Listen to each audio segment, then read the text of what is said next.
professionals are holding. We believe it's my neighbor and not me. We as professionals must change our attitude and help the country breathe by being the proper champions of change with the correct information, analysis, data, projections. The same things you do while you're designing a building. The same things you do while you're advising on brick and mortar. It's all about life, our life experiences, and the changes we want to make. What really is our role in the contribution to the country's development? If professionals are not leading, we shall be led by non-professionals. We shall be the menu that is being served. In that case, allow yourselves to be eaten while well cooked. You can clap. Kenya, like many other African nations, is poised for significant industrialization and green growth. The question I ask, where is the seating of professionals? The rise of automation and artificial intelligence is expected to transform various industries. While this presents potential job displacements, it also opens up new opportunities for skilled workers, especially in science, technology, engineering, technology fields. That's the STEM. We must create innovators. Our curriculum for a long time did not fashion our brains to be innovators. We must change it. Despite the increasing demands for STEM skills, women and the young people remain underrepresented in these fields in this country and Africa at large. Addressing these gender gaps is crucial for tapping into the full potential of not only female workforce, but the youth. Studies have shown that countries with greater gender equality tend to have higher economic growth rates. If you leave half of your population out of decision making, you've left half of your potential. Transition to a green economy will help create new job opportunities for women and youth, particularly in sectors like renewable energy, sustainable agriculture ecosystem, and construction. By empowering women and the young people to participate in these sectors, Kenya can harness their potential to drive sustainable development. You'll agree with me that women and the youth bring diverse perspectives and innovative solutions to the workplace, fostering a more dynamic and productive environment.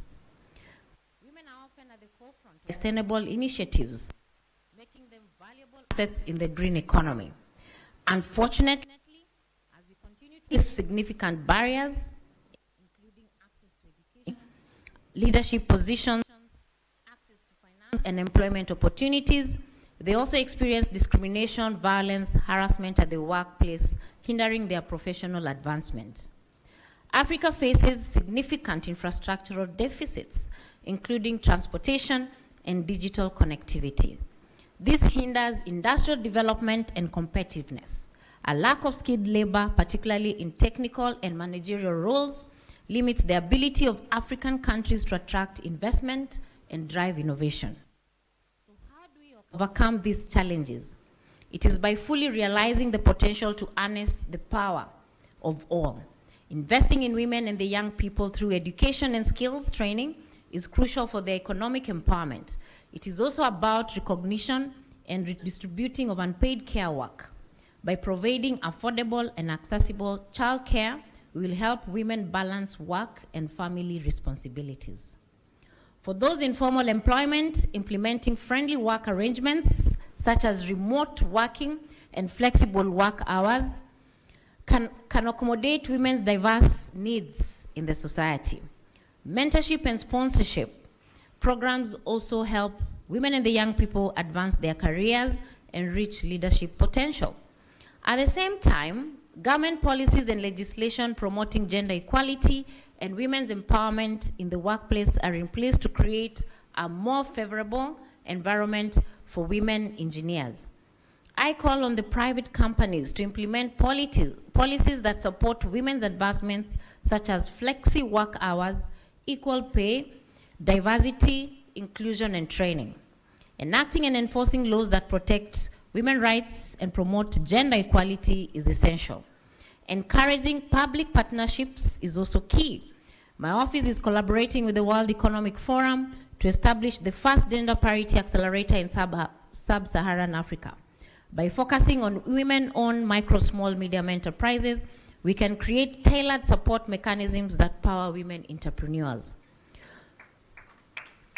You can clap. Our office also participated in shaping the World Bank gender strategy for the next 4 years. And I can assure you within this space, the agenda for the women and youth was well captured, with World Bank setting aside $25 million for women-led and youth-led projects. You should clap, because that's where you should go and get.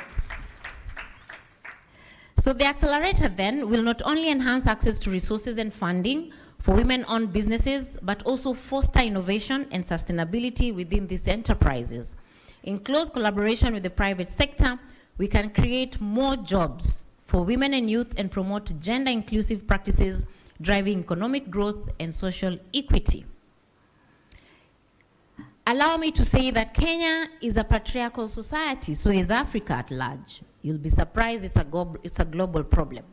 So we must challenge any cultural norms and practices that disadvantage women and the youth participation in the economic development of our countries. Traditional gender roles need to be interrogated, and gender equality in societal norms mainstreamed to leave no one behind is very important. Collecting and analyzing data on women and youth participation in the workforce will enable the enactment of informed policy decisions and policy direction and subsequent tracking of progress. Benchmarking by collaborating with international organizations.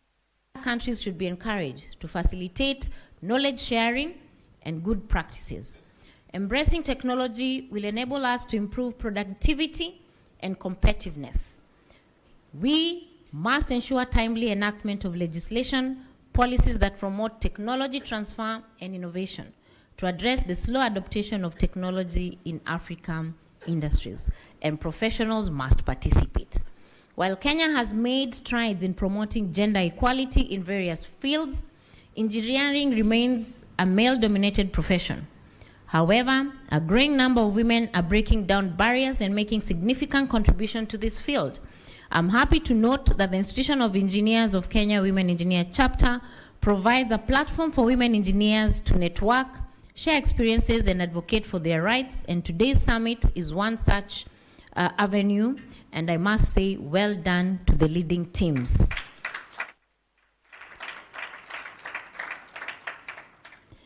To encourage more women to pursue engineering careers, it is essential to promote STEM education for girls. Experience has shown that early exposure to STEM subjects sparks interest and inspires young girls to pursue engineering. However, traditional gender roles often discourage girls and young women from pursuing STEM fields, leading to a lack of female role models in engineering. Providing mentorship and sponsorship opportunities also helps in advancing their careers and overcome challenges.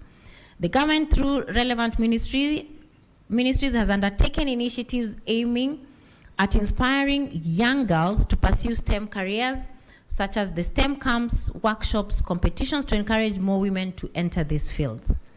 Empowering women has many advantages. It leads to increased labor force participation, expanding the pool of skilled workers, and boosting productivity. Specifically, women's economic empowerment leads to increased households' income, improving the overall standard of living and reducing poverty rates within the society. When women have access to resources, education, and opportunities, they can start businesses, create jobs, and drive economic growth. Universally, women's empowerment is linked to better health and education outcomes for their children, leading to a healthier and more educated workforce. Remember, when we speak about women and we bring children, we are talking of both boys and girls. The young men in the room, you should clap. Young people, on the other hand, are often at the forefront of innovation and entrepreneurship, driving economic growth and job creation. Investing in the youth education and skills development creates a skilled workforce that meets the demands of modern economy. Empowering the youth reduces